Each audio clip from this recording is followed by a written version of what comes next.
గత ఏడాది జనవరిలో భారత్ పట్ల మాల్దీవ్స్ చేసిన ఓవర్ యాక్షన్ అంతా ఇంత కాదు. ఆ టైంలో చైనాతో స్నేహం కోసం దిగజారిపోయింది. పాలిచ్చే ఆవుని కాదని దున్నపోతుతో స్నేహమా అంటూ సోషల్ మీడియాలో కామెంట్ల వర్షం కురిసింది.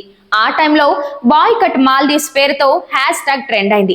మాల్దీవులకు ప్రెసిడెంట్ గా ఎన్నికైన మొదట్లో Mohamed Muizzu China adaptive policies పాటించడం మొదలు పెట్టారు. చైనాయే ఫస్ట్ అన్నట్టు భారత్ తో కలిసి నిర్వహిస్తున్న ప్రాజెక్టులను కూడా నిలిపివేయాలని నిర్ణయించి ఇండియా అవుట్ నినాదాన్ని తీసుకొచ్చింది. అధ్యక్షుడిగా ఎన్నికైన తర్వాత ముయిజు తన తొలి విదేశీ పర్యటనకు చైనాకే వెళ్లారు. కట్ చేస్తే మాల్దీవులను భారతీయులు బాయ్కట్ చేశారు. దీంతో మాల్దీవులకు టూరిస్టులు కరువైపోయారు. టూరిజం ప్రధానంగా బ్రతుకుతున్న మాల్దీవ్స్ కి గతి లేకపోవడంతో ముయిజుకు తొందరగానే తత్వం బోధపడింది. మాల్దీవుల ఇండిపెండెన్స్ డే సెలబ్రేషన్స్ కి ప్రధాని మోడీ ముఖ్య అతిథిగా ఇన్వైట్ చేశారు. That is Bharat.